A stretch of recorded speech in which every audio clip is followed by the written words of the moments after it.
Buenas tardes, vamos a seguir con el tema 2. Se llama cáncer, una célula maligna o solo sobreviviente. Esta presentación es mucho más corta que el tema uno, pero hay mucho texto porque hay que ver bien la bibliografía que tenemos hoy en día. Vamos a comenzar diciendo que el cáncer afecta el crecimiento y la proliferación celular. Cuando hablo de crecimiento me refiero al tamaño de una célula y proliferación celular al número de células.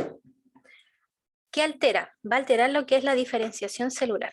Cuando yo hablo de diferenciación celular, me refiero a que cómo es posible desde una célula en forma de cigoto, luego cuando vayan pasando una serie de duplicaciones mitóticas, se empiecen a cambiar de forma y empiezan a tener un linaje distinto al que ya tenía.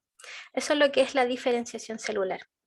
¿Ya? Por lo tanto, cuando nosotros hablamos de cáncer, se altera esta diferenciación celular.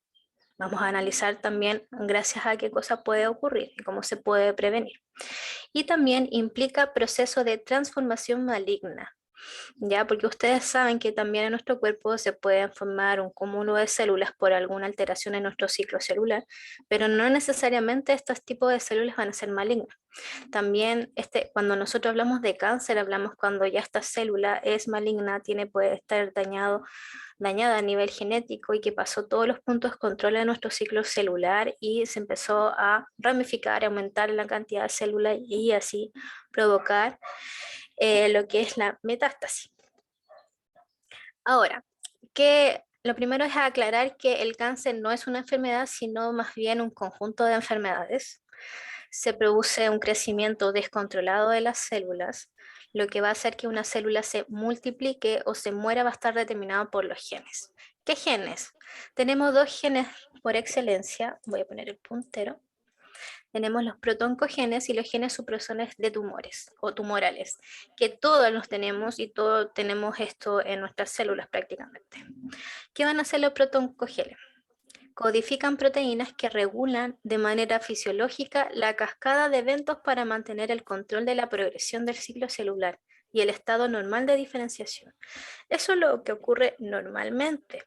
Cuando hay una mutación en un protoncogen, ya cambia el nombre y se llama oncogen. Y es el oncogen el que está mutado y que puede producir cáncer. Cuando yo hablo de protoncogen, son los genes normales que todo el mundo posee, que son aquellos encargados de mantener el control de nuestro ciclo celular. ¿Ya? Los genes supresores de tumores o tumorales lo que van a hacer es reducir la probabilidad de que una célula se transforme en una célula cancerígena. Se encuentran en las células normales y generalmente inhiben la proliferación excesiva. Entonces, si tenemos una mutación en un gen supresor de tumor, no va a tener la capacidad de inhibir una proliferación excesiva. Por lo tanto, puede pasar una célula... Vente, eh, mamá. Vente, mamá.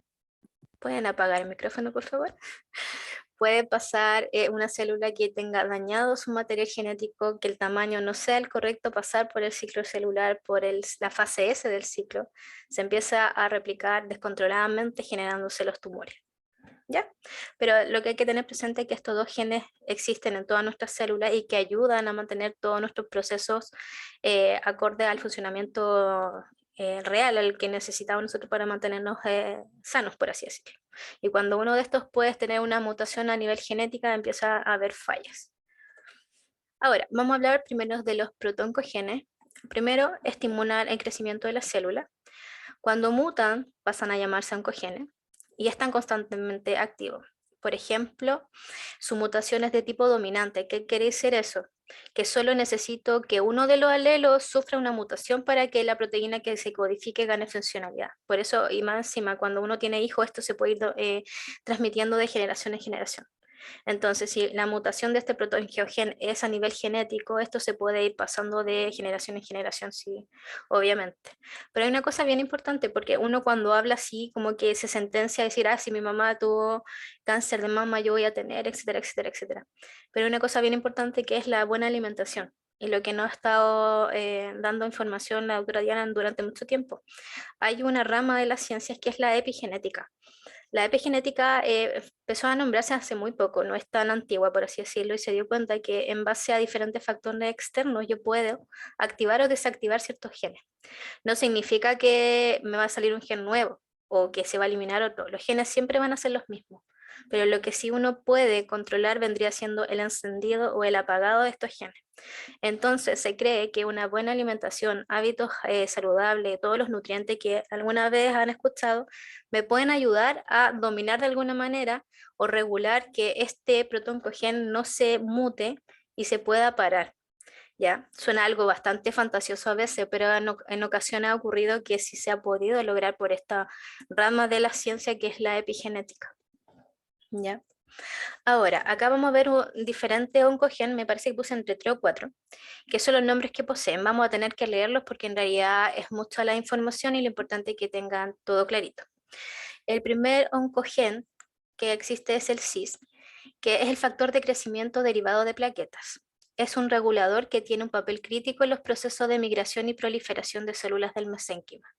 Ahora, si se dan cuenta, la función que tiene es muy importante. Si hay una mutación en este, va a haber problema a nivel de migración y proliferación celular.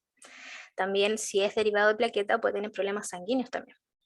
Se ha visto que induce la quimiotasis o reorganización de actina, protegiendo las células de la muerte por apoptosis. Entonces, como este gen, como es un oncogen, que ya es decir que ya está mutado, lo que va a hacer que las células, cuando la manden, por así decirlo, a tener su muerte celular programada, es decir, la apoptosis, no se mueran, que sea muy resistente al proceso, ya que la reorganización de las moléculas de actina que están por la membrana plasmática empiezan a ser muy fuerte y resistente, y por lo tanto esta célula que puede ser cancerígena, gracias a este oncogen sí, va a permitir que no se muera y que pueda mantenerse viva. Lamentablemente puede ocurrir eso.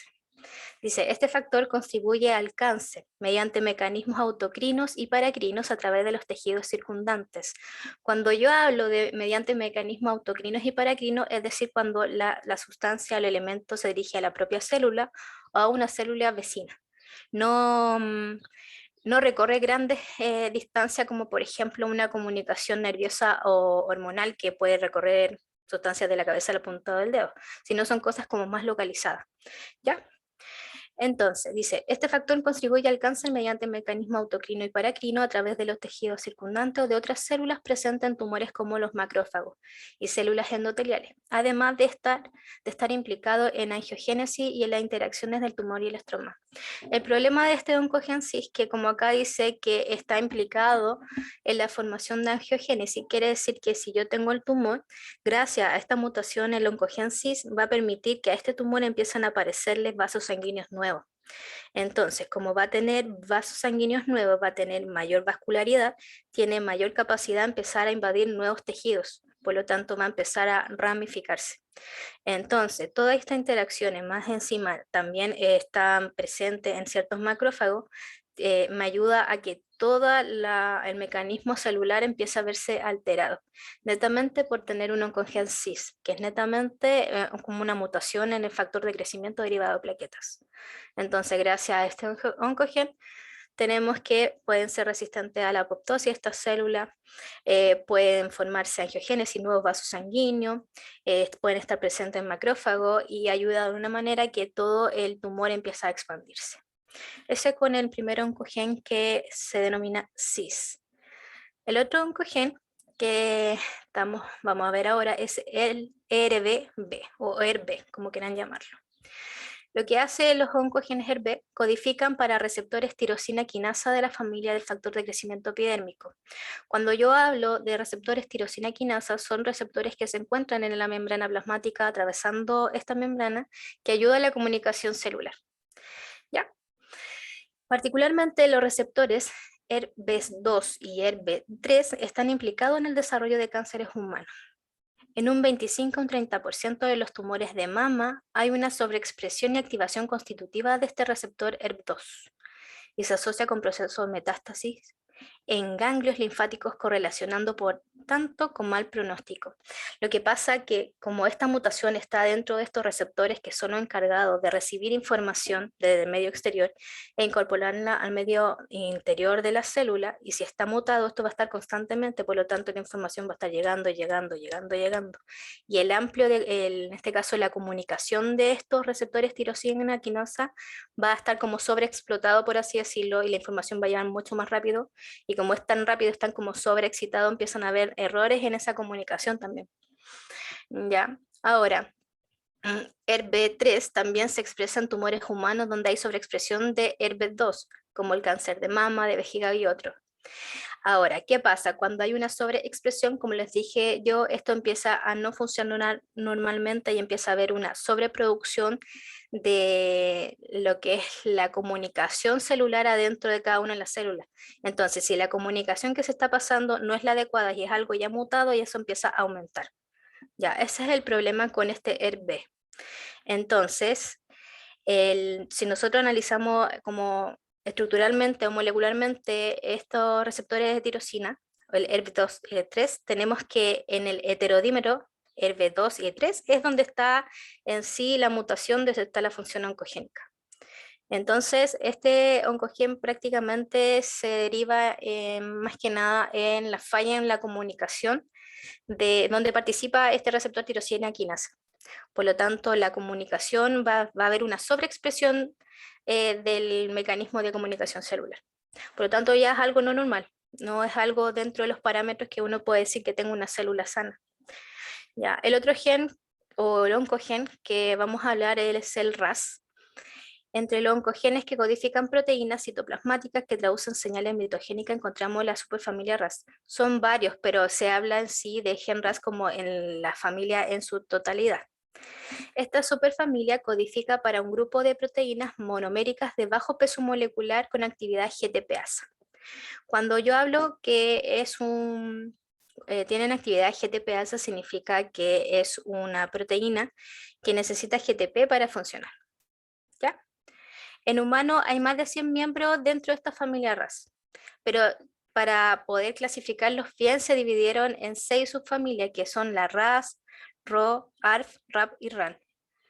Y RAT también. Y todas estas intervienen en los procesos de transmisión de señales, en los procesos de control del ciclo celular y apoptosis. También regulan, por ejemplo, lo que es la estructura del citoesqueleto y el transporte de membrana.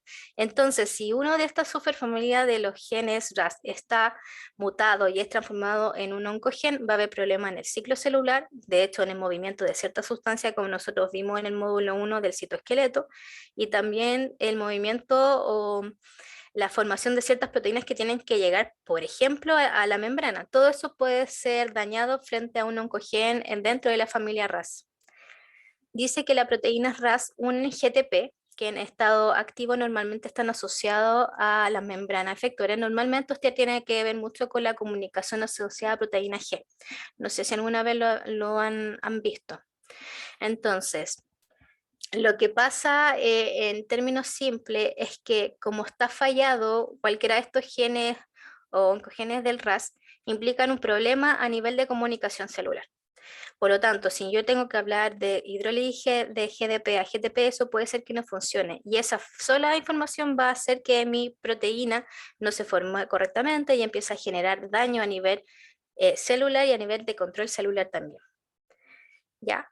Ahora, para que quede un poquito más claro, no sé si recuerdan el ciclo celular, vamos a ver esto y después los vamos a ver el ciclo celular para ver cómo funciona todo este proceso. A ver, se han encontrado mutaciones activadoras de RAS en un 70% de las neoplasias humanas. Entre ellas tenemos mutaciones del KRAS en tumores pancreáticos dentro del 90%. En cáncer del pulmón 33% y 44% depende en la zona, obviamente. Mutaciones de HRAS en vejiga, que equivale a un 10%, y del riñón un 10%. Y mutaciones en RAS en leucemias en un 30%. Cuando hablo de porcentaje me refiero al porcentaje que tiene, por ejemplo, las mutaciones de ese gen en el cáncer, ¿ya? Para que se entienda mejor.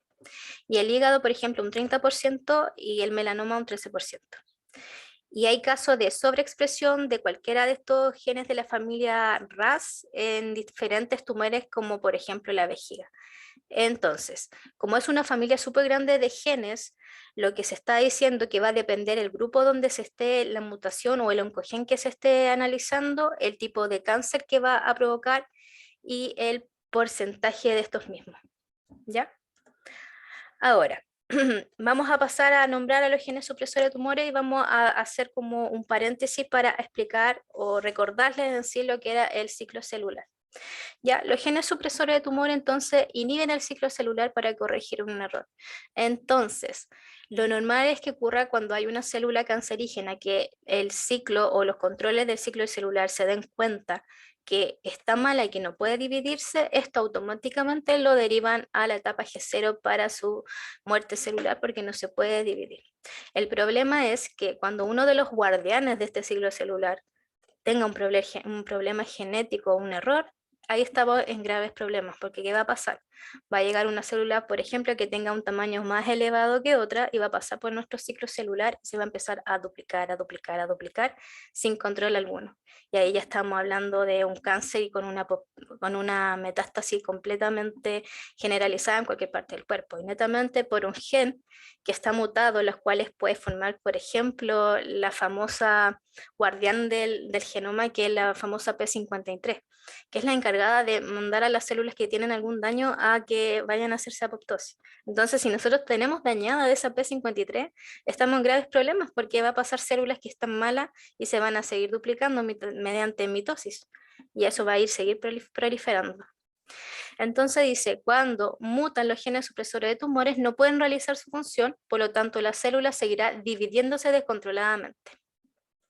Acá tenemos el ciclo celular. El ciclo celular, entonces, recuerden que tenemos la fase de interfase, que es todo esto, y la fase de mitosis.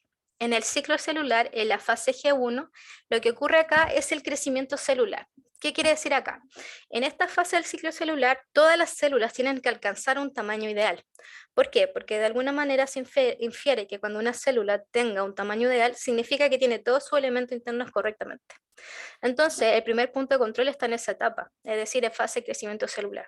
Si yo veo que mi célula está en correctas condiciones y, por ejemplo, tengo el ATP necesario para entrar a los procesos, pasa a la siguiente fase. Entonces, de fase G1 pasamos a fase S, que es la fase de síntesis o síntesis de ADN. ¿Qué ocurre acá? Acá se duplica el material genético. Por ejemplo, yo tengo una célula que a la larga quiero formar dos células, ¿cierto?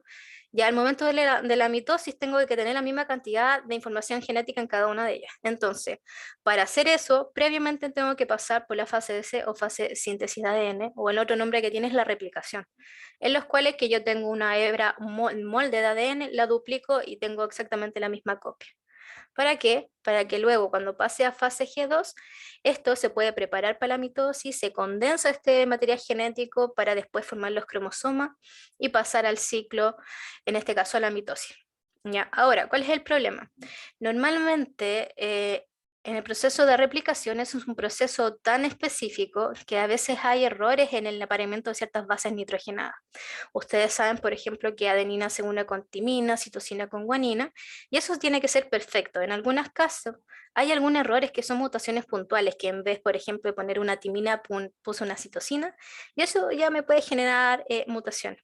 Entonces, cuando ocurre eso, acá también hay otro punto de control, que si yo veo que dentro de la replicación ocurrió un fallo, esa célula se sale del ciclo y no se sigue dividiendo, porque tengo un error. ¿Ya?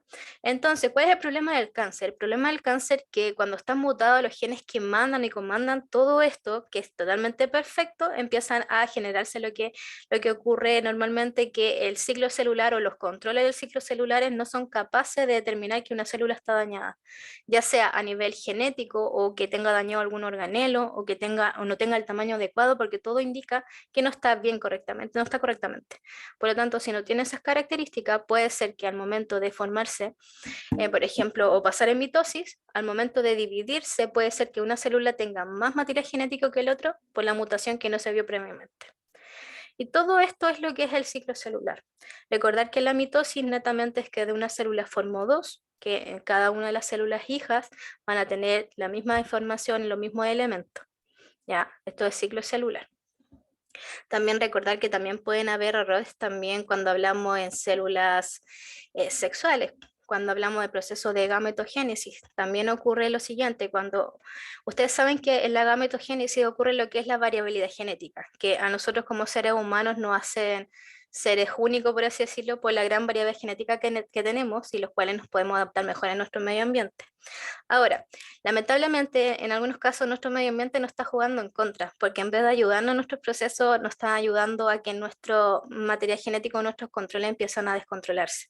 Por esa razón, a veces cuando uno no se consume droga o está en radiaciones muy peligrosas, puede haber un cambio a nivel gamético a los cromosomas de los gametos y en el momento de la fecundación, formarse embriones o bebés posteriormente si es que llegan a término con alguna malformación netamente por factores externos. O también perfectamente ese factor externo que tengo puede haber dañado alguno de los controles de los ciclos celulares. Entonces acá la importancia de ver muy bien lo que uno, el estilo de vida que posee para poder ayudar a los demás y ayudarse a sí mismo. Ahora, dentro de este ciclo celular hay diferentes mecanismos que participan ciertos genes, por así decirlo. En la entrada del ciclo, el CRC, el RAS, el ER2, el MIH son esos genes encargados de ver cómo está la célula entre la entrada del ciclo celular. Para la salida del ciclo celular está el PRB y la P53, la que nombré anteriormente, y que es como la guardián de nuestro genoma. Luego, para entrar a apoptosis también están otros genes que son, o mecanismos, por así decirlo, BCL2 y FAS. Y para la reparación del ADN, porque en algunos casos sí se pueden reparar, está el BRCA1 y BRCA2. Estos son importantes porque estos genes también tienen mucho que ver cuando se desarrolla el cáncer de mama, que lo vamos a ver más adelante. Ya, vamos a ir viendo algunos genes supresores de tumores. Acá está el gen RB. Le pusieron el nombre RB por el retinoblastoma, que es el tumor que puede llegar a causar. Acá el retinoblastoma es un tumor de las células nerviosas de la retina. Y esto ocurre normalmente en etapa embrionaria. ¿Ya? Y normalmente se evidencia en los seres humanos antes de los 5 años. El origen puede ser netamente algo hereditario que pasa de generación en generación o algo netamente esporádico por alguna sustancia externa que provocó que hubiera una malformación a este nivel. ¿Ya? Dice que los pacientes que tienen esta enfermedad por origen hereditario lo heredaron de una mutación por la línea germinal. Cuando hablo de línea germinal, son las líneas obviamente donde están las células germinales cuando recién se está formando, antes de las capas, bueno, cuando ya se forman las capas embrionarias, cuando se forma el saco vitelino, ahí ya se está formando la línea germinal, ¿ya? Y luego de eso obviamente después se va a ir diferenciando, formar gametos y todo lo demás, por lo tanto se cree que es un factor heredado netamente por esos tipos de células germinales. Y esto obviamente aparece durante la gametogénesis porque recuerden que cuando se forman las células o línea germinal se forman los gametos posteriormente. Entonces, en ese proceso se cree, o se ha investigado, mejor dicho, que existe la mutación. Dice, esta mutación le hace más susceptible a contraer la enfermedad tras adquirir una segunda mutación por vía somática. Entonces ya puedo tener la mutación a nivel gamética, pero si a la vez hay otra mutación por cualquier otro tipo de célula somática, que las células somáticas son todas aquellas que no son sexuales, tengo mayor probabilidad de que se me forme el retinoblastoma. ¿Ya? Dice, la enfermedad de aparición esporádica es menos frecuente y de aparición más tardía, ya que requiere la acumulación de 2 mutaciones por vía somática.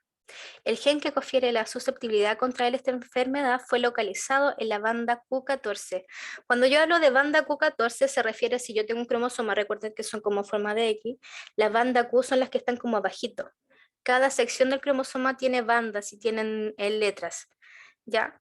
Y dice, de la rama larga del cromosoma 13, ustedes recuerden que cuando vean el cariotipo humano, ustedes saben que tenemos 46 cromosomas o 23 pares de cromosomas. Cada par de cromosomas va ordenado. Por ejemplo, tenemos el 1, que ahí tenemos 2 cromosomas, el 2, el par 1, el par 2. Ya, estos se ordenan del 1 al 22 en pares y el último son los sexuales, que son los XY. Entonces, esta mutación se encontró en el cromosoma 13 en la banda Q14. Y lo bueno es que se dieron cuenta que presentaba un carácter recesivo. ¿Qué significa que es recesivo? Que se puede saltar diferentes generaciones y que no siempre se puede presentar.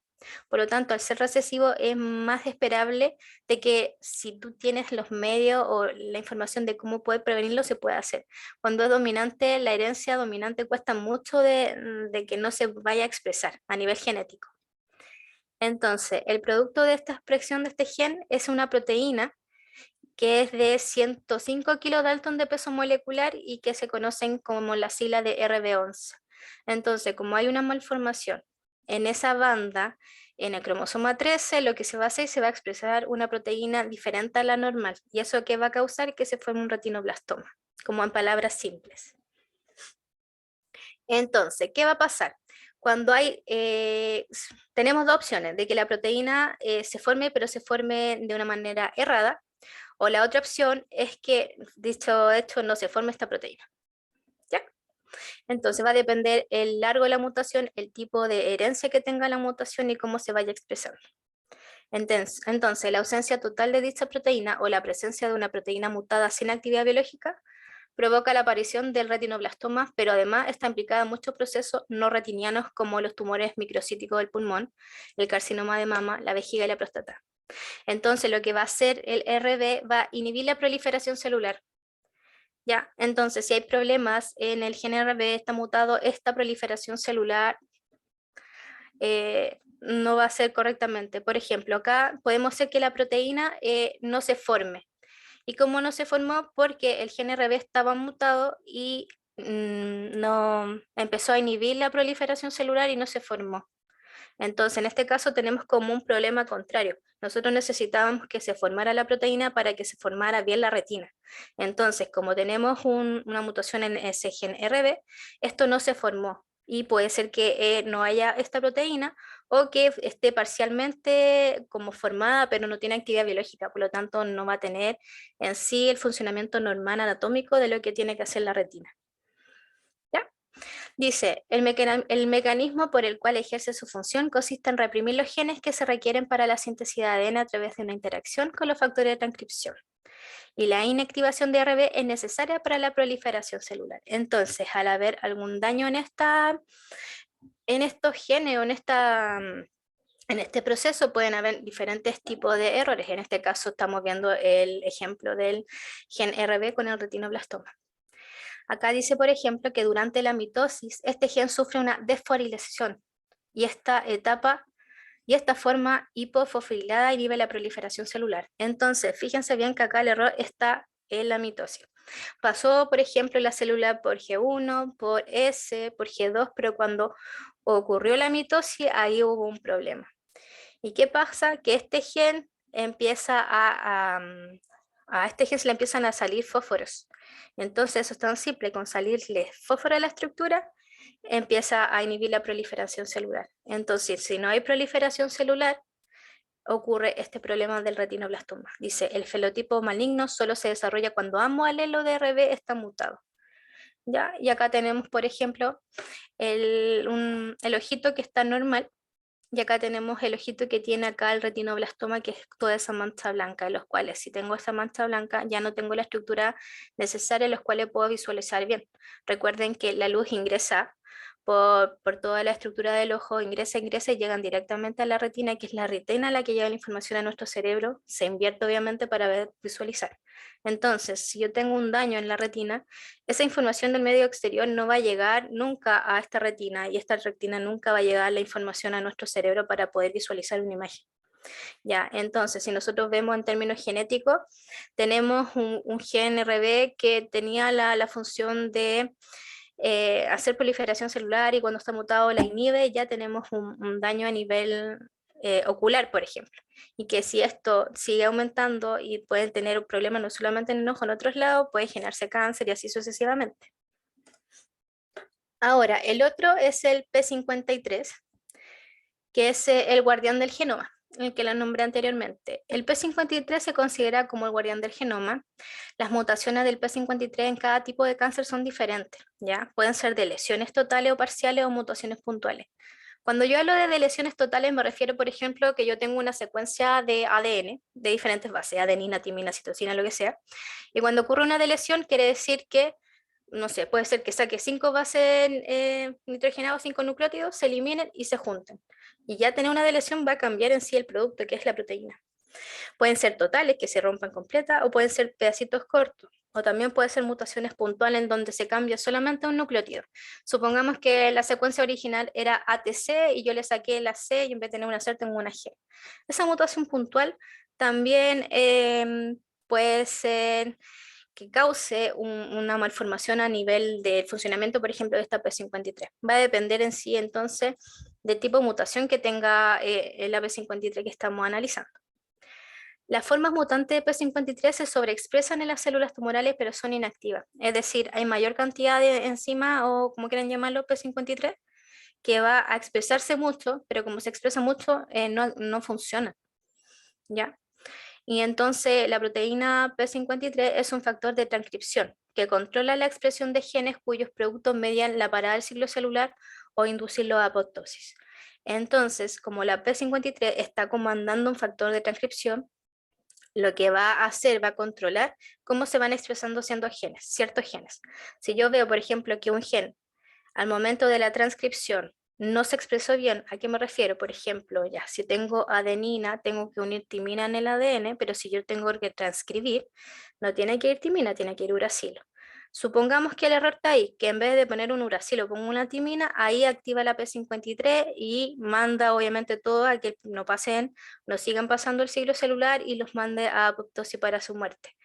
¿Por qué? Porque tiene daño a nivel genético y eso puede llevar consigo una malformación en cualquier estado, depende del tipo de célula que estemos analizando. ¿Ya? Entonces la P53 se llama el guardián del genoma porque obviamente está ahí justo en el genoma para ver las mutaciones que existen. Obviamente cuando yo estoy hablando de replicación del ADN, tenemos la ADN polimerasa, que esta ADN polimerasa tiene la particularidad de polimerizar. ¿A qué me refiero con eso? Que voy uniendo las bases nitrogenadas eh, concluyentes, las que se van uniendo, por ejemplo, adenina con timina, citosina con guanina. Lo que hace la ADN polimerasa es hacer eso, poniendo las que van una con otra. Ya a veces se equivoca la ADN polimerasa, pero tiene la particularidad de devolverse y reparar el error. Ahora, cuando el error es mucho, ahí vienen los controles exteriores. ¿Ya? Porque ustedes tienen que saber también que el ADN también tiene mecanismos de reparación propio, solo que a veces los errores son tantos que no son capaces de, en este caso, repararlo correctamente y en el tiempo que se necesita.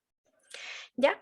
Acá tenemos la proteína P53 con un daño en el ADN y cómo funciona. Por ejemplo, acá tenemos una célula normal, P53 normal, que tiene dañado el ADN por hipoxia. La P53 se activa y se une al ADN.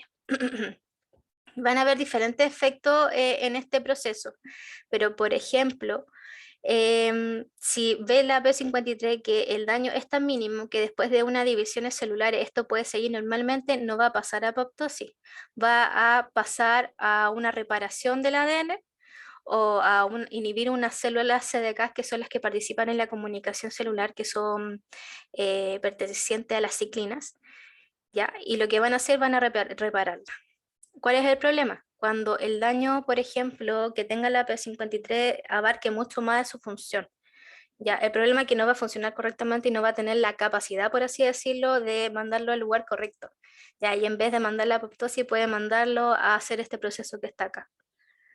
Y ahora, por ejemplo, acá dice, daño del ADN, los genes dependientes P53 no activados, que no se detiene el ciclo celular, no hay reparación del ADN y se empiezan a formar células mutantes. Es decir, la célula mutante empieza a pasar por el ciclo, por el ciclo, por el ciclo y generando tumores malignos. ¿Ya? Y entonces va a depender netamente el daño que tenga esta P53, si son de lesiones totales, de lesiones parciales, si son de lesiones puntuales, el funcionamiento de cada uno de ellos. Pero esta enzima o esta proteína es muy importante para el control de todo este ciclo celular. ¿Ya? Dice, si la lesión no es reparable, la célula es inducida a apoptosis. Las células con una lesión reparable retornan a la fase S, a la división celular.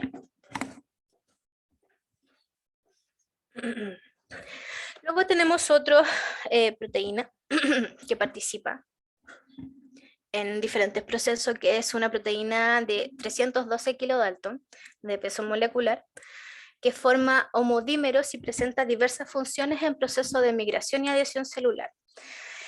Y esto también ayuda a la regulación del ciclo celular y la inestabilidad genómica. Cuando yo hablo de procesos de migración y adhesión celular, son muy importantes, sobre todo en el proceso de metástasis, porque ustedes saben que ya, nosotros ya hablamos de célula y ustedes saben que una célula se une a otra formando un tejido.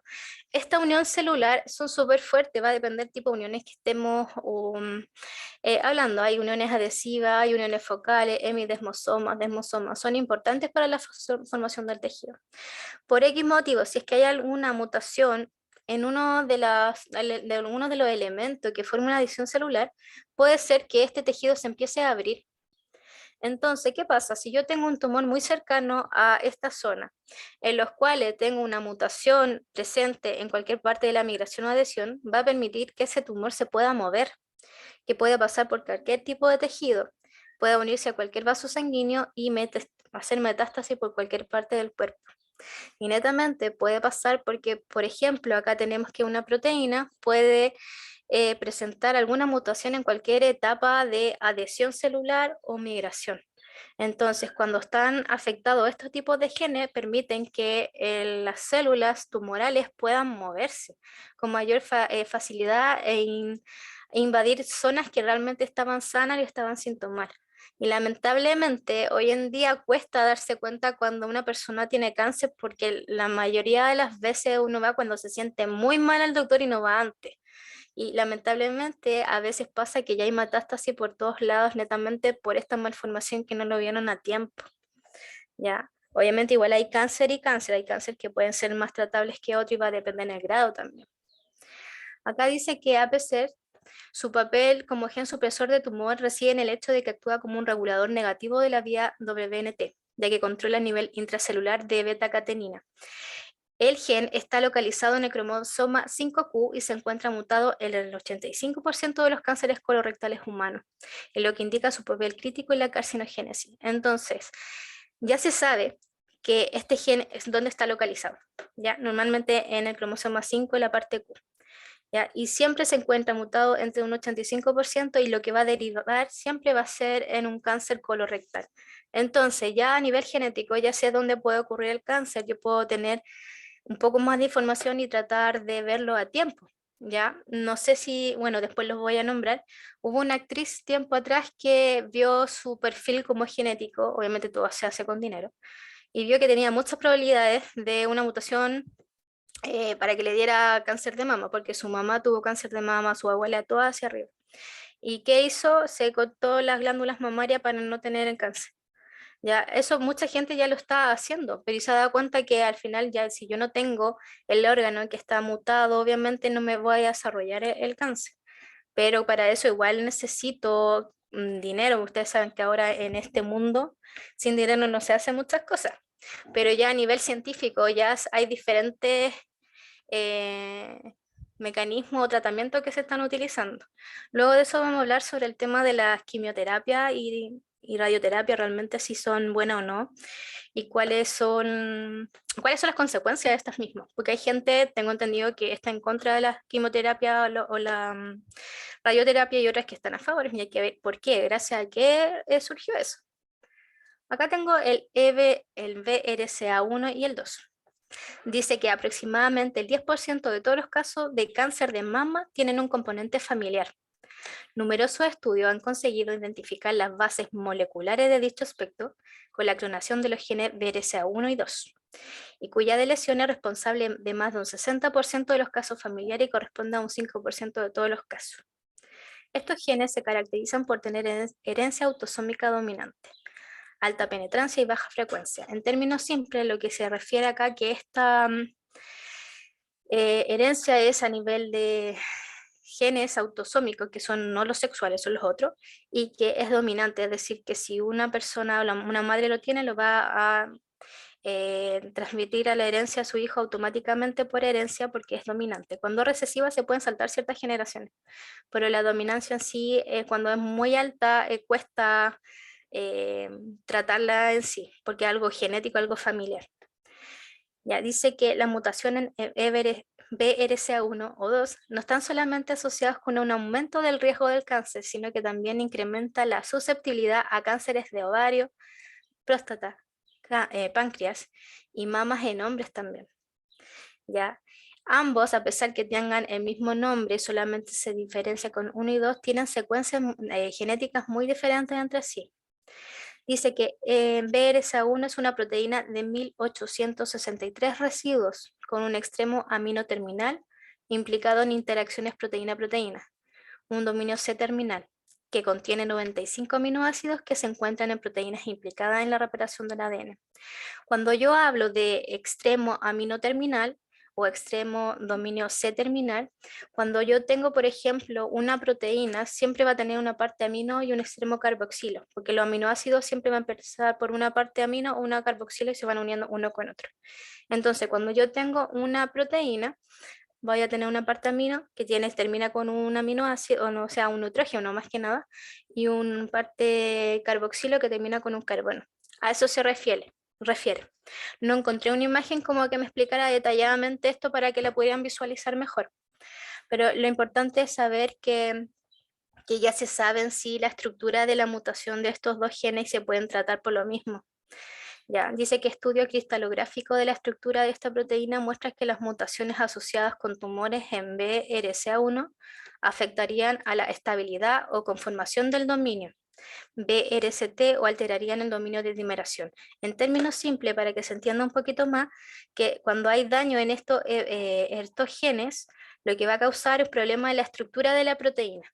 Entonces, si yo tengo un problema en la estructura de la proteína, voy a tener problemas en la función también, como para que se entienda un poco mejor. Ahora dice, ¿cuál es la diferencia con el BRCA1? Este tenía 1863 residuos, este es más grande, tiene 3418. Y tiene 8 repeticiones entre 30 y 40 residuos. Cuando yo hablo de residuos me refiero a aminoácidos, residuo aminoácido, ¿ya? Cuya función es la unión de BRCA2 a la proteína RAT51, que es esencial para los procesos de reparación del ADN y recombinación genética. Entonces, si estos tienen alguna malformación a nivel estructural, no voy a poder reparar bien el ADN, ni menos recombinar genéticamente correcto el proceso. Ya acuérdense que en lo humano hay mucha recombinación genética o variabilidad genética, sobre todo en los procesos de crossing over o permutación cromosómica. ¿Ya? Entonces, como esos son mecanismos o son procesos que ocurren al azar dentro de la meiosis, se da pie a que haya muchos errores. Y por esa razón son todos iguales, a excepción cuando nosotros hablamos cuando son personas gemelas o mellizos, que eso es un tema diferente que se ve en términos de embriología, sobre todo cuando se forma la blástula y cuando entramos en la gastrulación, que eso podríamos verlo en otros temas.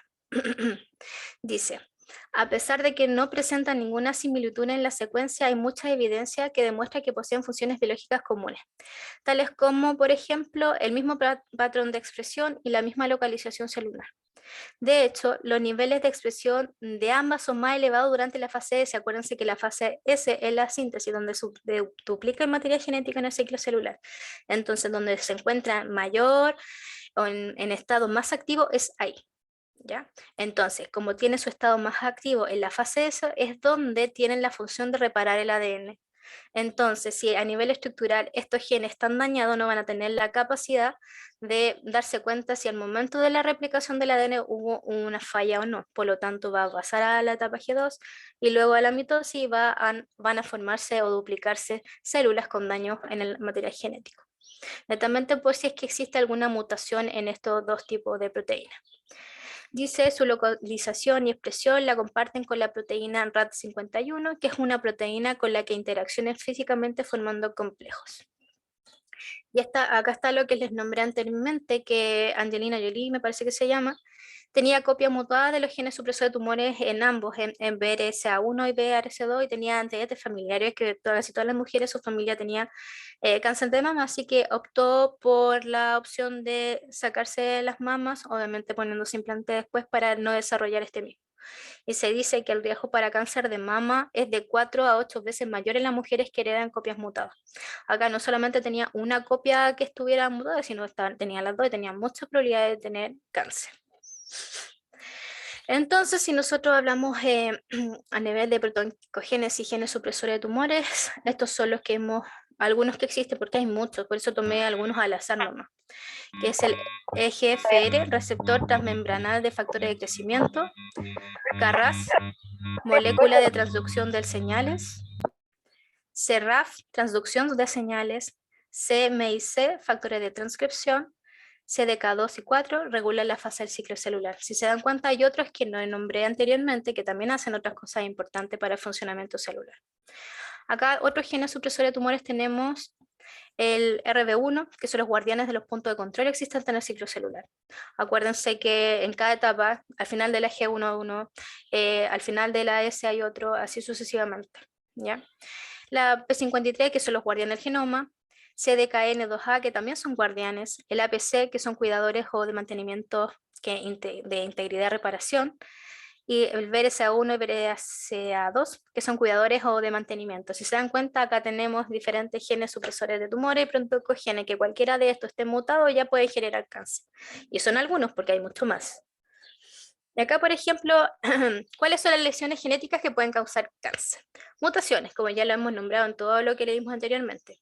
Pueden cambiar la secuencia de bases nitrogenadas o de nucleótidos, mejor dicho, así se dice mejor, en una zona, ya sea de la célula somática o la germinativa, cualquiera de las dos, y pueden ser sutiles, netamente cambiando un nucleótido por otro, o grande, que son secciones como de más de 10 pares de base que se eliminan o se pueden cambiar o se pueden ir hacia un extremo, cualquier tipo de mutación. Recuerden que hay mutaciones puntuales, de lesiones, inversiones. Inversiones, por ejemplo, yo puedo tener así una secuencia de nucleótidos en los cuales el segmento de acá al medio se da vuelta, que también puede pasar. Puede haber una translocación que también se da vuelta a nivel de cromosoma también. Entonces hay muchos tipos de mutaciones los cuales pueden derivar a que puedan producirse cáncer alguna vez en la vida. Los microRNA son reguladores negativos de la expresión génica y lo que hacen es interferencia posttranscripcional. En términos simples, los microARN, que es lo mismo, ayudan a la transcripción y ver los errores que hay a nivel de transcripción. Y la epigenética, como les nombré, que esta es como una rama de la ciencia, también puede ser que hay alteraciones que pueden ser reversibles, como ayudando a la alimentación o cosas externas que ayuden a silenciar ciertos genes o no.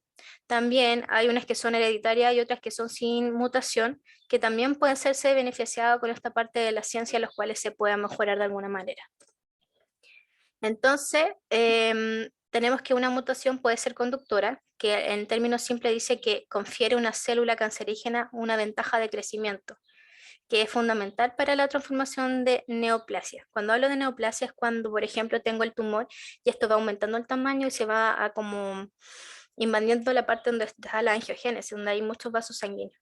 Eso es una mutación conductora que es como que te conduce a que te forme un tumor y todo lo demás. ¿Ya? Y también se dice que el ADN de las células del cáncer está menos metilado. Entonces, por consiguiente, si nuestro ADN estuviera más metilado, tendríamos menos probabilidad de contraer cáncer. Cuando yo hablo de metilación del ADN es cuando se le agregan grupos metilo a la secuencia del ADN en ciertos islotes CG que se llaman. Los islotes CG son partes del genoma donde tengo citosina y guanina. Después de cada citosina y guanina hay una metilación. Entonces se cree, lo que se ha visto hasta hoy en día, que cuando el ADN está más metilado hay menos probabilidad de tener cáncer, pero cuando está menos metilado hay mayor probabilidad de poseerlo. Obviamente no dejando fuera que va a depender obviamente de los factores exógenos o endógenos que tenga cada persona.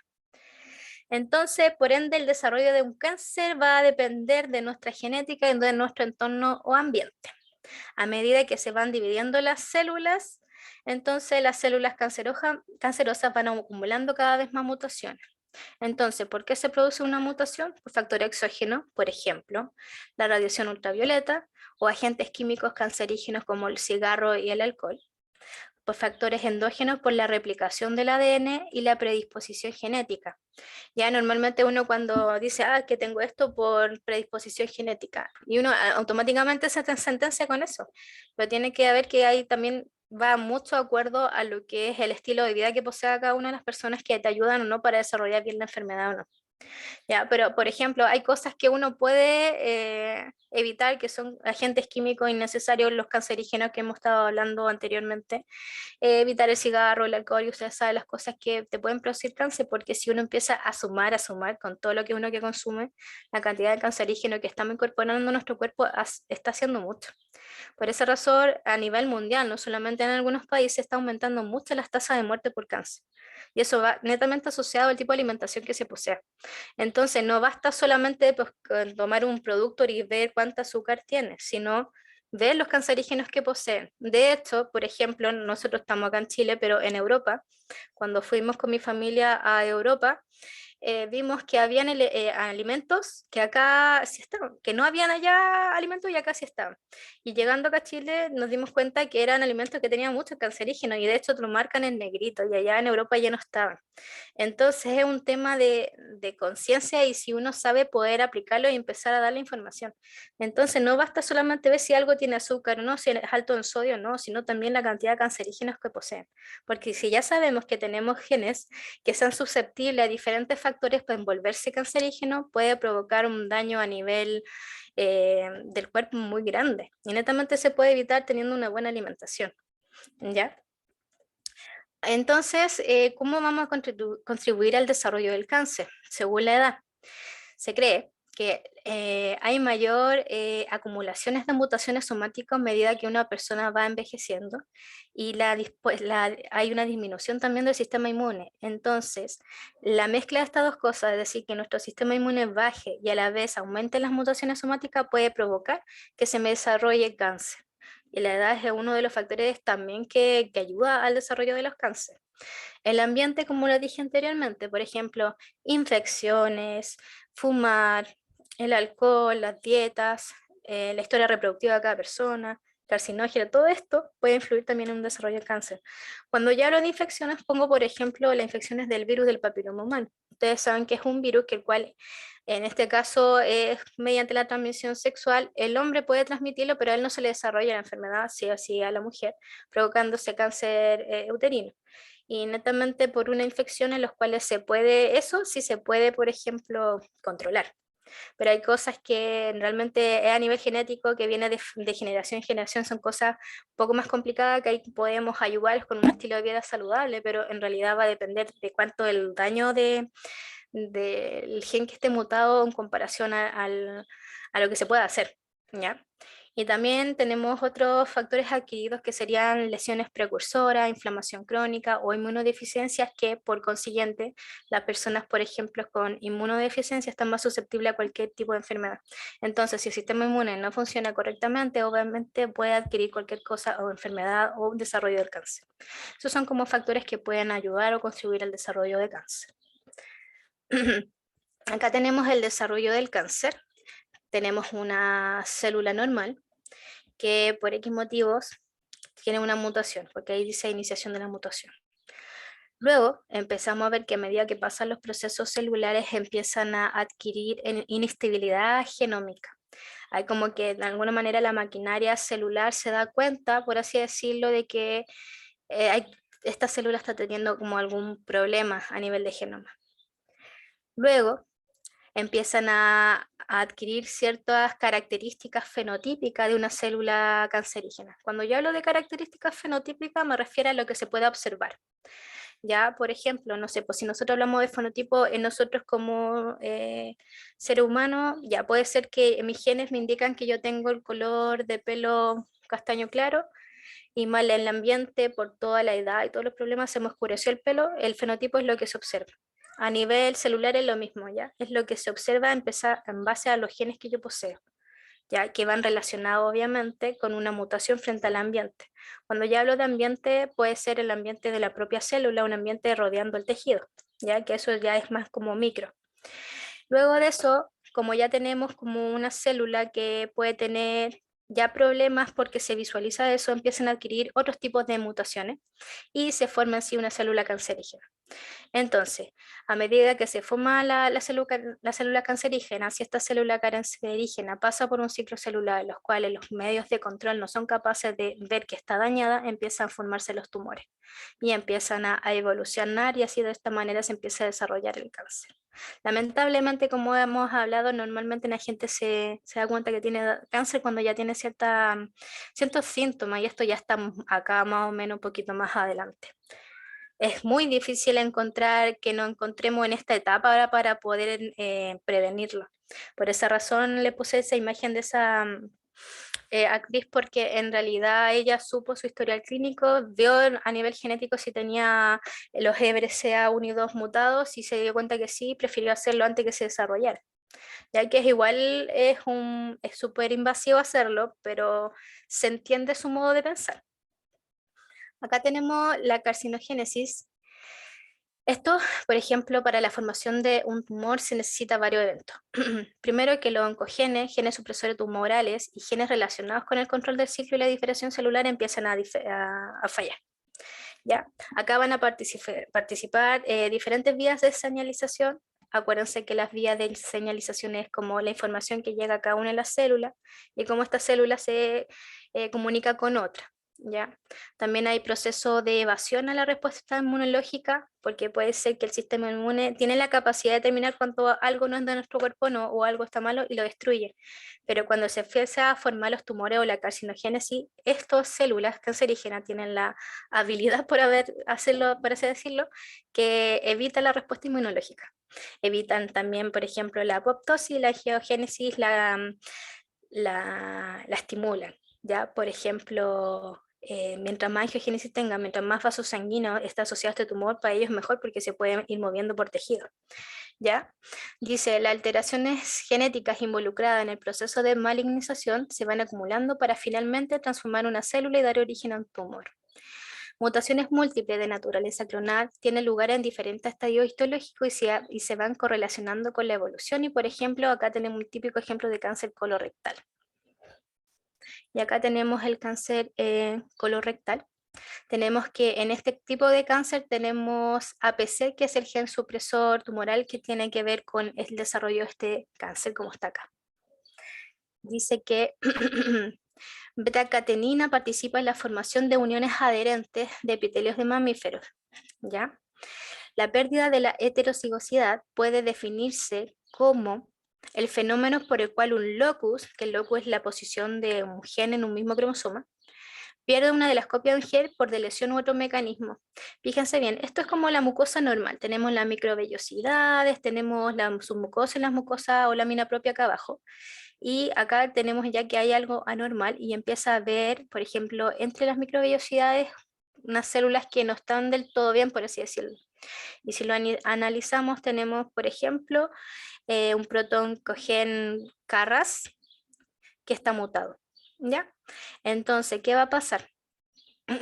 Los telómeros son repeticiones codificantes y este acortamiento no produce inicialmente daño, ¿ya? Pero a medida que va pasando el tiempo, por ejemplo, como es algo tan silencioso, las personas se empiezan a dar cuenta cuando ya tienen pólipos rectales, ¿ya? Normalmente en este estadio se empiezan a dar cuenta.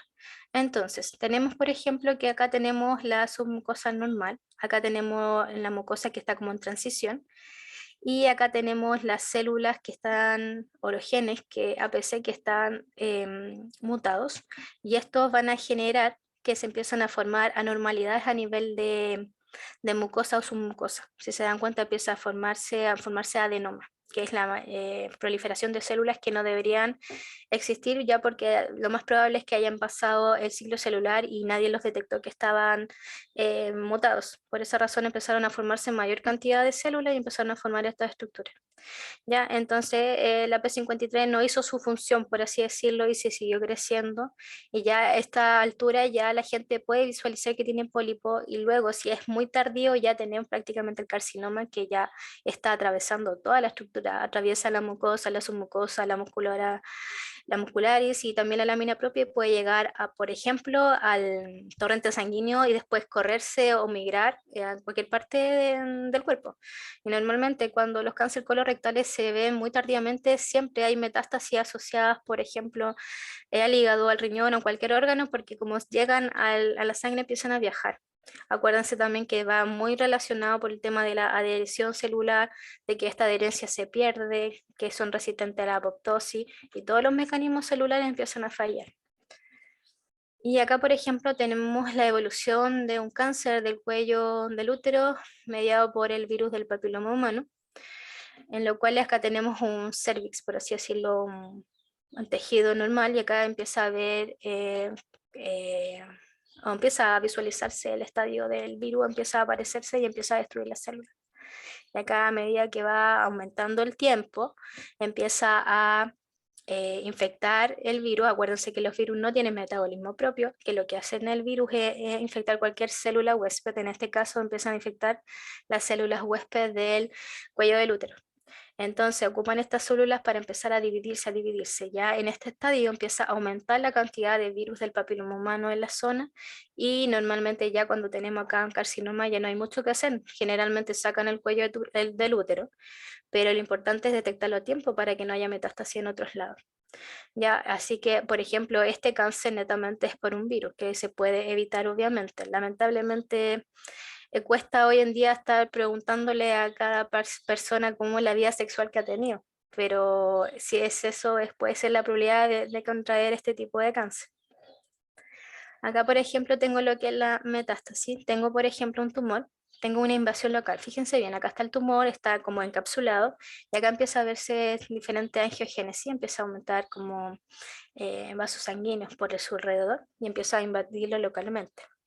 Luego empieza a aumentar esta invasión y empieza a llegar a los vasos sanguíneos. Y acá como que salió una célula del tumor y se dirigió a la circulación. Luego viajó por la circulación y llegó a otro tipo de tejido. Y en otro tipo de tejido empieza también a invadir y empieza a colonizar metastásicamente cualquier zona. Entonces, ya si el tumor alcanza los vasos sanguíneos, ya puede llegar para cualquier lado. Y eso ya cuando estamos con metástasis por todo el cuerpo, y ya lamentablemente a esas alturas no hay mucho que hacer. A ver, una vez instalado el cáncer, ¿qué características tiene el cáncer? Una de las cosas importantes son los hallmarks del cáncer, es decir, todo lo que debe tener una persona, un tumor, para que sea cáncer. ¿Ya? Primero, inestabilidad de las señales inhibidoras del crecimiento. Segundo, potencial replicativo ilimitado, es decir, que son inmortales prácticamente. Inflamación promovida por el cáncer, capacidad de invadir y metastizar, inestabilidad genómica, angiogénesis sostenida, evasión de la apoptosis, metabolismo celular alterado, autosuficiencia de las señales de crecimiento y capacidad de invadir la respuesta inmune. Todo esto son los denominados hallmarks del cáncer, que son las características propias que tiene un tumor para que sí o sí sea cáncer. ¿Ya? Por ejemplo, el potencial replicativo ilimitado o la inmortalidad va a evitar la senescencia, o decir nunca se va a morir prácticamente.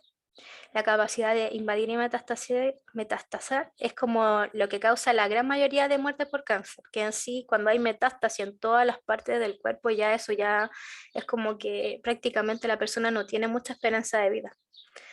Ya cuando hablo de angiogénesis sostenida me refiero a un suministro vascular, que si yo tengo un tumor con suministro vascular, tengo la capacidad de que este tumor migre para cualquier lado. Obviamente, si a eso le sumo que las adherencias celulares están con mutaciones, va a ser mucho más fácil pasar por entre medio de los tejidos para invadir. Después dice, las células tumorales cambian su metabolismo a la glucólisis aeróbica. ¿Por qué? Porque si es una célula mutagénica, va a ocupar el metabolismo necesario para seguir sobreviviendo. Por lo tanto, va a depender de cómo esté actuando el metabolismo que para él o para ella, no sé cómo nombrar el tumor, sea necesario para sobrevivir. Ahora, cuando hablo de potencial replicativo ilimitado, que esto va dentro de acá, la inmortalidad, esto fue importante porque este tipo de característica de potencial replicativo ilimitado fue gracias a las células de ELA. No sé si la han escuchado alguna vez. Las células de ELA son debido gracias a la señora Henrietta Lacks, ya que ella tuvo problemas en su época y murió, y fue por un cáncer, que tenía cáncer uterino. Y los científicos sacaron ese tumor y empezaron como a guardar esas células, ¿ya? Y con esas células les denominaron células inmortales y empezaron a estudiar los diferentes mecanismos en el laboratorio, porque se dieron cuenta que estas células tenían la capacidad de replicarse ilimitadamente. Gracias a estas células de ELA, ayudaron a conseguir la vacuna contra la poliomielitis, el desarrollo del medicamento Herceptina contra el cáncer de mama, las terapias génicas y los medicamentos para tratar la enfermedad de Parkinson y leucemia. Todo eso gracias a estas células HeLa provenientes de un cáncer que tuvo en Reta Larks. Lamentablemente a nivel científico fue súper feo lo que hicieron, porque en realidad tomaron muestras sin pedírselo a nadie, no le dieron gracia a nadie tampoco, y después de mucho tiempo le hicieron como un agradecimiento póstumo a esta persona, que gracias a esta persona de alguna manera pudieron tener como esas células para estudiarlas en laboratorio y generar nuevos vacunas o cosas o terapias para diferentes enfermedades gracias a ese potencial replicativo ilimitado. Y así se infiere que todas las células cancerígenas tienen este potencial replicativo de ir replicándose, replicándose, replicándose por el descontrol a nivel de ciclo celular. Acá tenemos la angiogénesis sostenida. Acá tenemos un cáncer oral, en donde se observan estos grandes espacios que están acá, que son espacios vasculares, es decir, los vasos sanguíneos que se están formando. ¿Ya? Y acá tenemos la capacidad de invadir y metastasizar, o de hacer metástasis. Por ejemplo, acá tenemos un epitelio del mesénquima, y acá a medida que va aumentando vamos viendo cómo el tumor se va invadiendo en todos los tejidos. Acá tenemos también la capacidad de invadir y metastizar en queratinocitos, y estas son esferas tumorales, o trombos que también se llaman, que esta fotografía fue publicada en el 2017. Entonces acá tenemos un estroma de un tejido de queranitocitos, y acá empezamos a ver cómo se iban invadiendo y metastizando otros tumores. ¿Qué tratamientos hay hoy en día? Cirugía. Normalmente se extirpa el tumor. Hay radioterapia, que es la radiación sobre las células cancerosas, y quimioterapia, que es mediante fármaco medicamento para destruir el tumor. Lamentablemente con esto no solo atacamos las células cancerosas, sino también las células sanas, y eso prolifera mucho. Ahora, ese es el problema de las radioterapias, quimioterapia y algunas cirugías, que no solamente atacamos el tumor, sino atacamos todo. Y a veces las personas están tan débiles porque tienen tanto cáncer, su sistema inmune está tan deprimido, que hacer una radioterapia, una quimioterapia, una cirugía, a la vez se le acorta más el tiempo de vida que posee. Entonces, al momento de hacer estos tratamientos hay que ver muy bien el estado de salud de cada persona, y si es apta o no apta para hacerse estos tipos de tratamientos. Si se dan cuenta, no todos tienen como la opción de hacerse una radioterapia, una quimioterapia, depende del avance del cáncer que tenga. También hay otro tratamiento, que es la inmunoterapia CAR-T, que se aprobó en el 2017 para tratar la leucemia linfoblástica aguda. Ahora se está utilizando, por ejemplo, esta inmunoterapia para hacer de alguna manera que el sistema inmune del individuo pueda combatir el cáncer. Y lo bueno de esta inmunoterapia, que es limitada en efectos secundarios y costos. Ya el tema es que es cara. Bueno, no es tan cara como una quimioterapia, pero lo que están tratando de hacer con esta inmunoterapia, que se hace con terapia génica, es ayudarle al sistema inmune que sea capaz de combatir el cáncer. ¿Ya? Es lo que se está haciendo ahora, que en el 2017 aproximadamente empezó a realizarse. ¿Y cómo se puede prevenir cáncer? Un tercio de todos los cánceres pueden ser prevenibles según el Organismo Mundial de la Salud. El tabaquismo provoca el 22% de las muertes por cáncer a nivel mundial, y una buena alimentación, un deporte, una actividad física buena puede ayudar a que no se desarrolle cáncer como se está haciendo hoy últimamente. Eso, disculpen si me pasé un poquito de la hora.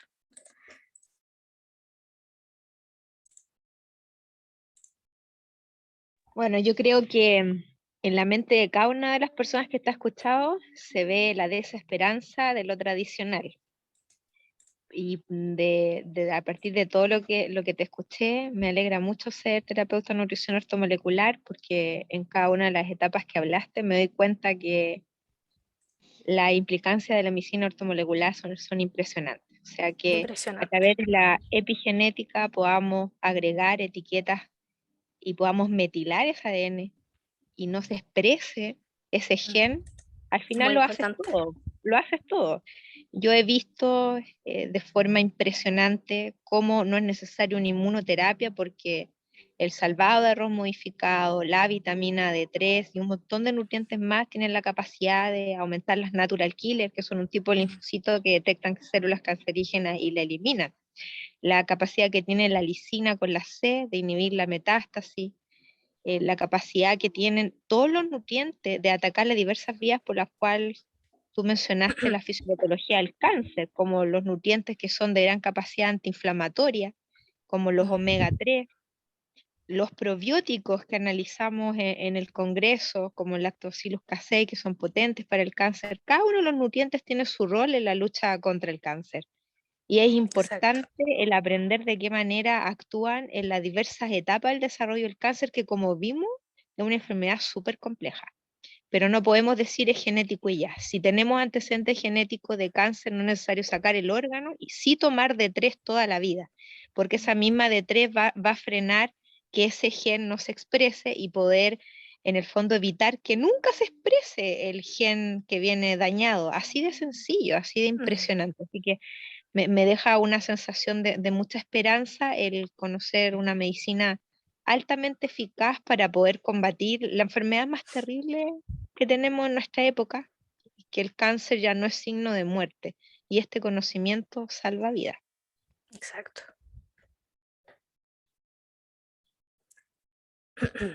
Muchas gracias.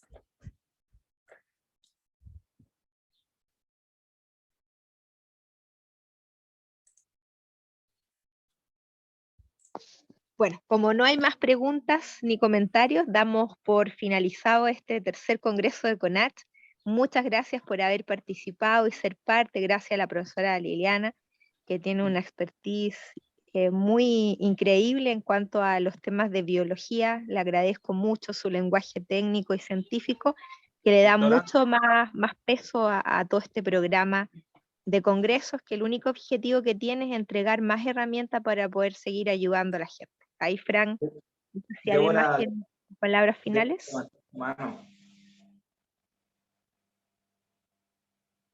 Débora, la única que levantó su mano. Hola, buenas. No sé si me escuchan. Sí, sí. Mira, es una pregunta para la doctora Diana, en realidad. Yo es primera vez que participo en algo relacionado a la medicina ortomolecular, por lo tanto me surgen hartas dudas. Igual ya siento que es de conocimiento general, y no solo de conocimiento, de interés general, el hecho de que la medicina tradicional ya no es la única alternativa y nos vamos dando cuenta de cada vez hay más problemas, entre comillas. Entonces me gustaría saber, por ejemplo, ¿la medicina ortomolecular también serviría para enfermedades autoinmunes? Claro que sí. Existen dentro de los nutrientes uno que tiene un gran poder en combatir las enfermedades autoinmunes, que es la vitamina D. La vitamina D tiene la capacidad de mejorar el sistema inmune en lo que son linfocitos T y B. Se ha visto en todas las personas que se les desarrolla alguna enfermedad autoinmune la carencia de esta vitamina en niveles de sangre. Está ocurriendo algo a nivel mundial que todavía no tiene explicación y nadie nos ha dicho por qué, que toda persona mayor de 30 años está presentando deficiencias de D3 en exámenes de sangre. Eso no se entiende. En algún momento se dijo que era por el uso y abuso de bloqueador solar, pero se ha visto que en personas que aún ni siquiera ocupan bloqueador solar hay déficit de D3, y está íntimamente relacionado la deficiencia de D3 con la aparición de una enfermedad autoinmune. Para revertir una enfermedad autoinmune es la vitamina más importante. Obviamente que la dosis de la RDA no sirve para nada, tienen que ser dosis ortomoleculares, pudiendo trabajar una enfermedad autoinmune con dosis que van desde 5.000 a 10.000 unidades internacionales 3 veces al día. Es una vitamina liposoluble que en teoría se almacena en el hígado, pero en la realidad podemos tomar hasta 100.000 unidades internacionales diariamente sin ningún perjuicio de la salud. El protocolo Cambria, por ejemplo, de un médico, Él ocupa dosis de 50.000 a 100.000 unidades internacionales diarias para curar enfermedades autoinmunes. En cuanto a mis protocolos, yo no trabajo con dosis tan grandes, pero ocupo otros nutrientes y la sinergia con otros nutrientes permiten dar de alta al paciente en 6 meses totalmente sano. De esa manera he podido curar a muchos pacientes con enfermedades autoinmunes. Impresionante, muchas gracias.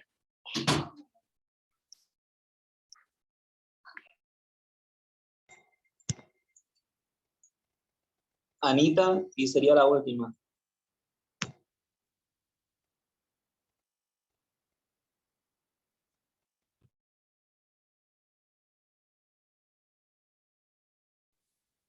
Hola. Doctora, ¿me escucha? Sí, la escucho. Sí, la escucho. Ok, doctora, buenos días primeramente y gracias por toda su información y su programa que me ha ayudado y me está ayudando bastante. Tengo una pregunta. Tengo problemas con mi hierro. Al parecer, tengo baja cierto tiempo en ciertos meses. Uso hierro constantemente que el doctor me receta. Claro que lo compro de nutrición, no de médico, porque ese me hace daño, me hace sentir mal. Yo en mis comidas estoy usando el limón con los frijolitos, con lentejas, tomo jugos verdes.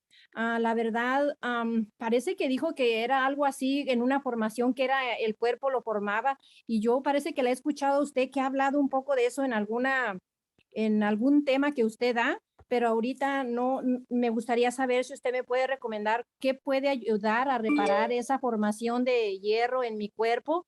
Por favor y gracias. Bueno, no te puedo No entender te la puedo entender pregunta. la Mira, pregunta. Mira, silencia el silencia micrófono el porque micrófono es porque hueco. es hueco. Oh, sorry. Y ahora sí ya no tengo eco. A ver, Bueno, lo ¿ahorita que sí ya me escucha? sí. Lo que te quería decir es que hay como una incongruencia en la información que estás dando, porque por una parte dice que tienes deficiencia de hierro y por eso tomas un hierro nutricional. Me imagino que no toma el que te da médico porque siempre da hierro químico. Ese hierro Sí. químico sintético se acumula en las neuronas y puede gatillar un Alzheimer inicial.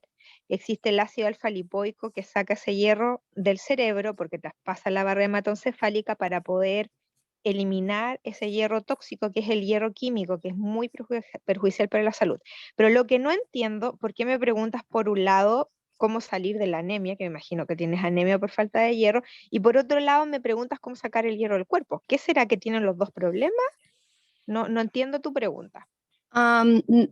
Lo que pasa es que me hago anemia constantemente. Mi cuerpo no puede, parece ser, absorber el hierro o sintetizarlo. La verdad no puedo saber qué es, pero sí, a veces me siento muy débil, estoy en el trabajo, me mareo constantemente. Cuando ya está muy bajo el hierro, siento esos síntomas muy feos. Perfecto. Mira, el mejor nutriente, más que nada, es una planta medicinal que combaten este problema en profundidad es la moringa y el alga Ajá. clorela. Ambas son fuentes Ok. natural de hierro, que es la forma como debemos consumir el hierro, y debes de potenciar su absorción con la vitamina C. El hierro vegetal es un hierro que necesita transformarse en hemínico para ser altamente absorbible. En cuanto a la moringa y la clorela, traen vitamina C, no, en una situación normal no requieren una vitamina C agregada para potenciar absorción, pero en este caso, como es grave tu problema, te necesitas ponerla. Entonces la dosis sería 3 gramos de alga clorela con 1 gramo de vitamina C 2 veces al día y 1 gramo de moringa con 1 gramo de C 3 veces al día. Tienes que agregar la vitamina D3 porque puede que a nivel genético esté el problema y para revertir la D3 es la que revierte. 5.000 unidades internacionales de D3 3 veces al día y el tratamiento lo haces por 6 meses.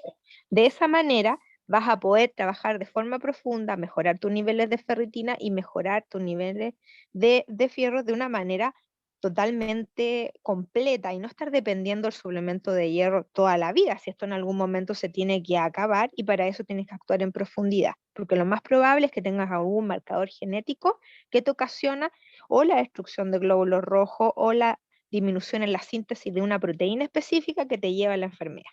Pero para eso está la D3. La D3 controla a nivel de expresión génica y la moringa y la clorela controla para almacenar hierro en forma de la ferritina y además aumentar tu hemoglobina y tu hematocrito. Idealmente este examen en 3 meses más de hemograma para ver tus niveles de hematocrito y hemoglobina, y después de 6 meses lo vuelves a repetir, ahí debería estar solucionado el problema. Gracias, doctora. De nada. Bueno, con esto damos cerrado el congreso. En el transcurso del día entre hoy y mañana se va a estar entregando las 4 grabaciones con las 4 ponencias, más el certificado con cada uno de ustedes con su nombre. Deben de escribirle a Frank, idealmente que él escriba su número de teléfono en el chat para que lo puedan anotar, para solicitarle la información que pidieron acerca del protocolo post vacunación, con el protocolo con el dióxido de cloro. Así que esa información va a estar saliendo ahora por el chat para que Frank pueda poner su teléfono en el chat y puedan ustedes anotarlo antes de cerrar transmisión. Fue un gusto haber compartido con ustedes. Muchas gracias por haber participado y muchas gracias a Liliana por tan excelente ponencia. Y gracias, Frank, por supuesto. Ahí vemos en